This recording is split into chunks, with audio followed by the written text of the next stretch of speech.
Hello my dear students, welcome to your master chem channel. कैसे हैं प्यारे बच्चों? Very good.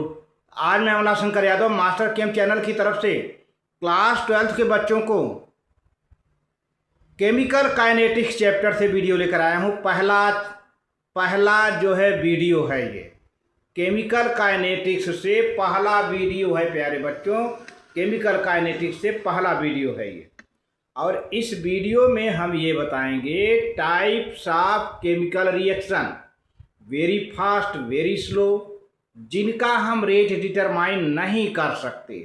Very fast very slow के बीच में एक ऐसी रिएक्शन चलती है प्यारे बच्चों कि नाइदर वेरी फास्ट नार वेरी स्लो, जिसको हम मॉडरेट रिएक्शन कहते हैं। ये ज़्यादातर मॉलिक्यूलर रिएक्शंस होते हैं, इनके हम रेट डिटरमाइन करते हैं। ये इंट्रोडक्शन होगा। और दूसरी बात प्यारे बच्चों, ऐसे कुछ हमको क्या क्या पढ़ना है इस चैप्टर के अंतर्गत। एक तो रेट ऑफ रिएक्शन पढ़ना है, factors affecting the rate of reaction. तो फैक्टर क्या है? टेम्परेचर है, कंसंट्रेशन है, प्रेशर भी है। तो टेम्परेचर होगा तो वहाँ से हम आर्हेनियस इक्वेशन की बात करेंगे। अगर कंसंट्रेशन है तो ऑर्डर ऑफ रिएक्शन की बात हो जाती है वहाँ से, है ना। तो और इसके साथ ही साथ हमको जो है कुछ जनरल इंट्रोडक्शंस होगा। अगले वीडियो में हम एवरेज रिएक्शन रेट और रिएक्शन रेट, ये सब सारी बात की डिस्कशन होगी, लेकिन आज केवल इंट्रोडक्शन ही होगा प्यारे बच्चों। क्योंकि केमिकल रिएक्शन जब होता है तो रिएक्टेंट का कंसंट्रेशन घटता जाता है और प्रोडक्ट का कंसंट्रेशन बढ़ता जाता है। तो इसी से रिएक्टेंट के कंसंट्रेशन का जो रेट है उसको हम माइनस में दिखाते हैं और प्रोडक्ट के प्लस में दिखाते हैं। ये तो हमारा अगले वीडियो में डिस्कशन होगा, लेकिन आज हम सिर्फ यही बताएंगे कि रिएक्शन रेट क्या है ना, रिएक्शन रेट है क्या। तो चलते हैं। हाँ तो प्यारे बच्चों, कुछ जनरल इंट्रोडक्शन है केमिकल काइनेटिक्स के बारे में।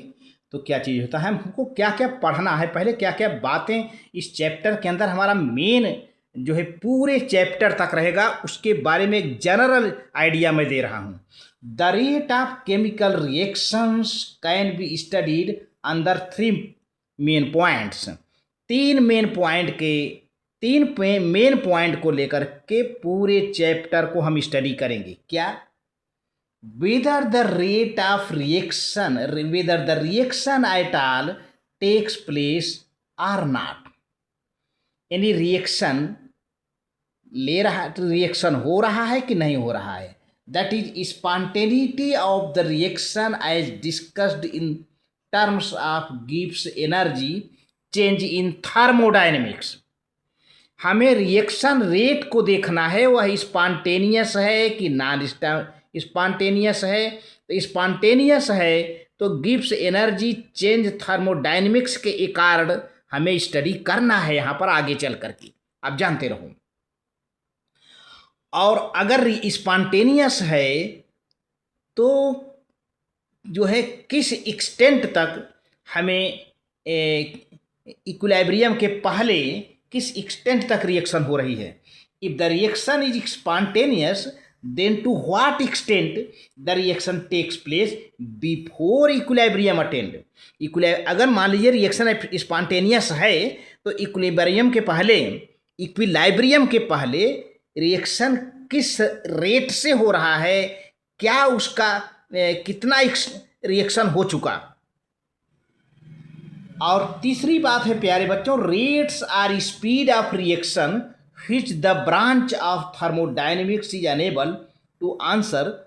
तो उसके बारे में हम इस रिएक्शन के रेट के बारे में स्टडी करेंगे। रिएक्शन का क्या स्पीड है जो कि थर्मोडायनेमिक्स से हम नहीं पढ़ पाते। हालांकि थर्मोडायनेमिक्स इसको डिफाइन नहीं करता कि रिएक्शन किस रेट से हो रहा है, किस स्पीड से हो रहा है।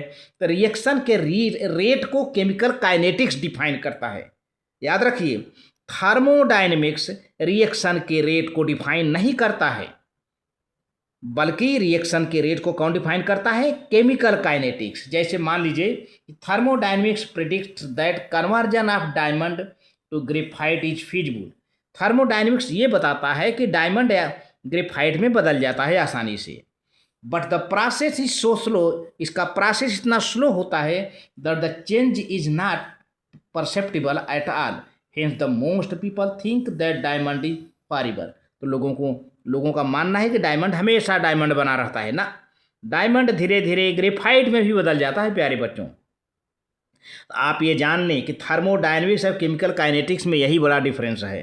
थर्मोडायनेमिक्स केवल कन्वर्जन को बताता है, रिएक्शन को बताता है, लेकिन थर्मोडायनेमिक्स रिएक्शन के रेट को नहीं बताता, रिएक्शन के रेट को नहीं बताता। तो रिएक्शन के रेट को कौन बताएगा प्यारे बच्चों? Chemical kinetics. देखिए इंट्रोडक्शन है ये, केमिकल काइनेटिक्स रिएक्शन के रेट को बताता है। अच्छा, अब हमें क्या करना है? We should know the factors by which the rate of reaction can be altered. तो हमें यहाँ पर ये जानकारी करना है कि कौन से ऐसे फैक्टर हैं जो रिएक्शन रेट को अफेक्ट करते हैं।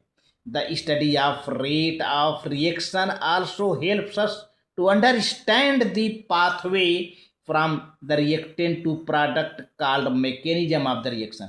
अच्छा, ये रेट ऑफ रिएक्शन एक मैकेनिज्म के तहत ये पाथवे बताता है किस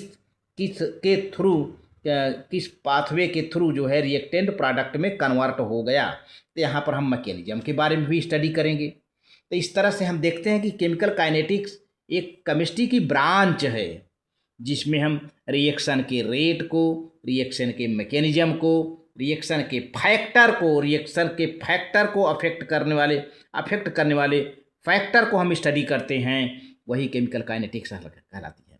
तो केमिकल काइनेटिक्स साइंस का एक ब्रांच है जिसके अंडर हम क्या स्टडी करते हैं?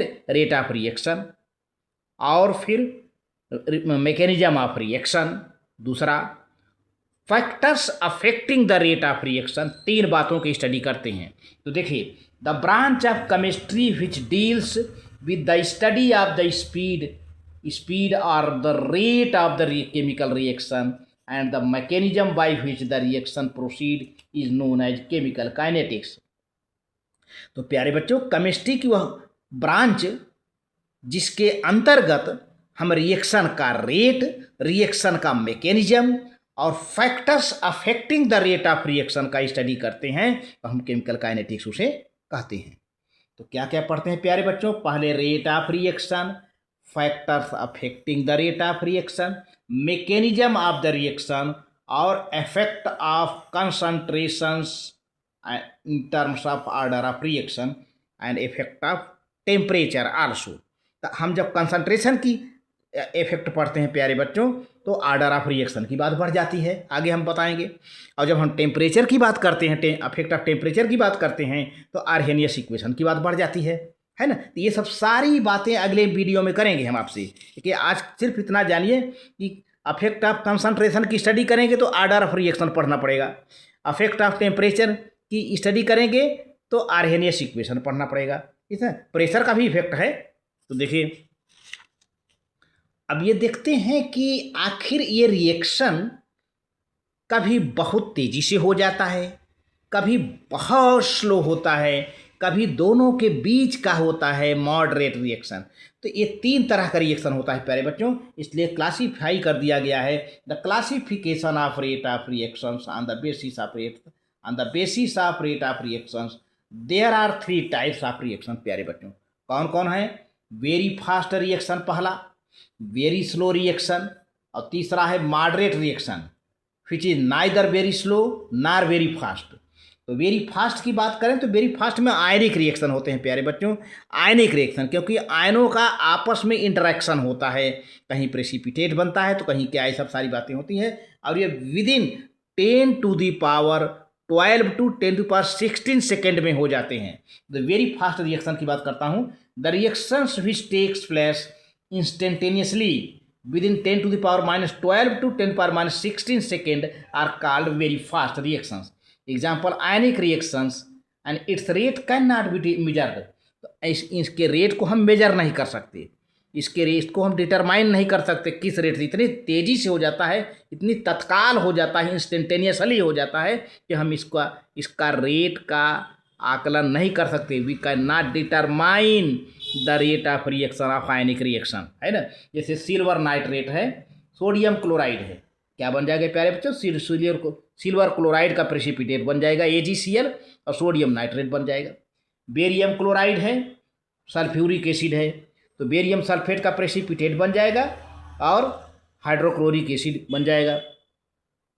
इसी तरह से प्यारे बच्चों सोडियम हाइड्रोक्साइड है, हाइड्रोक्लोरिक एसिड है, न्यूट्रलाइजेशन रिएक्शन है, सोडियम क्लोराइड बन जाएगा और वाटर बन जाएगा। तो ये इतने फास्ट रिएक्शन होते हैं कि इनका हम रेट डिटरमाइन नहीं कर सकते। आइए वेरी स्लो की बात करें, तो वेरी स्लो रिएक्शन तो भैया सालों में सालों साल लग जाते हैं, महीने लग जाते हैं, कई दिन लग जाते हैं। तो देखिए द रिएक्शन विच में टेक्स डेज, मंथ्स और years called very slow reactions.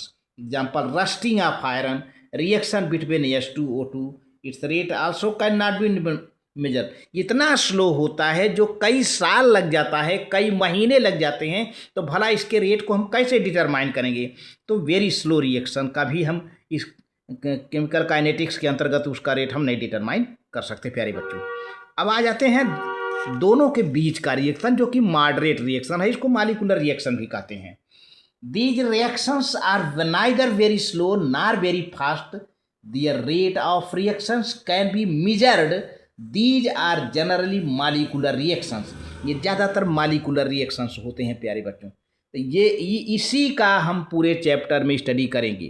ये जो मॉलिक्यूलर रिएक्शंस हैं जिनके रेट को हम डिटरमाइन कर सकते हैं केमिकल काइनेटिक्स चैप्टर के अंतर्गत, ये मॉडरेट रिएक्शन होंगे।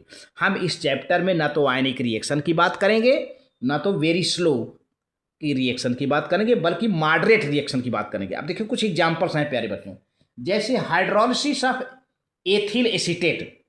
एथिल एसीटेट एक प्रकार का एस्टर है, पानी मिला देंगे प्यारे बच्चों, देखिए CH3COO C2H5, तो H2O मिला देंगे तो प्यारे बच्चों एस्टिक एसिड बन जाएगा, CH3COOH, और एथेनॉल बन जाएगा, एथिल अल्कोहल बन जाएगा।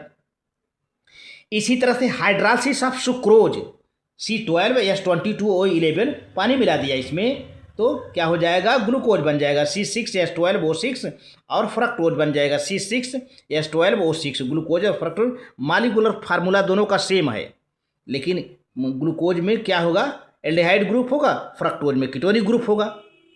इस तरह से decomposition of ammonium nitrite NH4NO2 heat कर दिया तो H2O और नाइट्रोजन में डिकम्पोज हो गया। इसी तरह से डिकम्पोजिशन ऑफ हाइड्रोजन परऑक्साइड, ये H2O2 है, इसको हीट कर दिया तो H2O और ऑक्सीजन में डिकम्पोज हो जाता है। इस तरह से प्यारे बच्चों हम आज के वीडियो में बस केवल इतना ही डिस्कस करते हैं, केवल मेरा इंट्रोडक्शन रहा। इस वीडियो में आपको ये पता चला कि मॉडरेट रिएक्शन का ही स्टडी करना है। इस वीडियो में ये पता चला कि आखिर केमिकल काइनेटिक्स में कौन कौन सी बातों को हमें पढ़ना है। एक तो मैकेनिज्म पढ़ना है, रेट ऑफ रिएक्शन पढ़ना है, factors affecting the rate of reaction. अब इस फैक्टर में 3 फैक्टर मिलेंगे प्यारे बच्चों आपको, टेम्परेचर, कंसंट्रेशन और प्रेशर।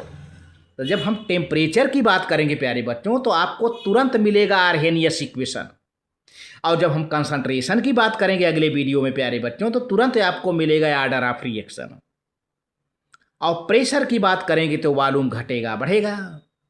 भाई प्रेशर बढ़ाएंगे तो वॉल्यूम घट जाएगा, प्रेशर घटाएंगे तो वॉल्यूम बढ़ जाएगा। तो ये सब सारी बातें हम पढ़ेंगे, और इक्विलिब्रियम कांस्टेंट वगैरह भी इसका डिस्कशन किया जाएगा। तो आज के वीडियो में बस इतना ही। Thank you very much.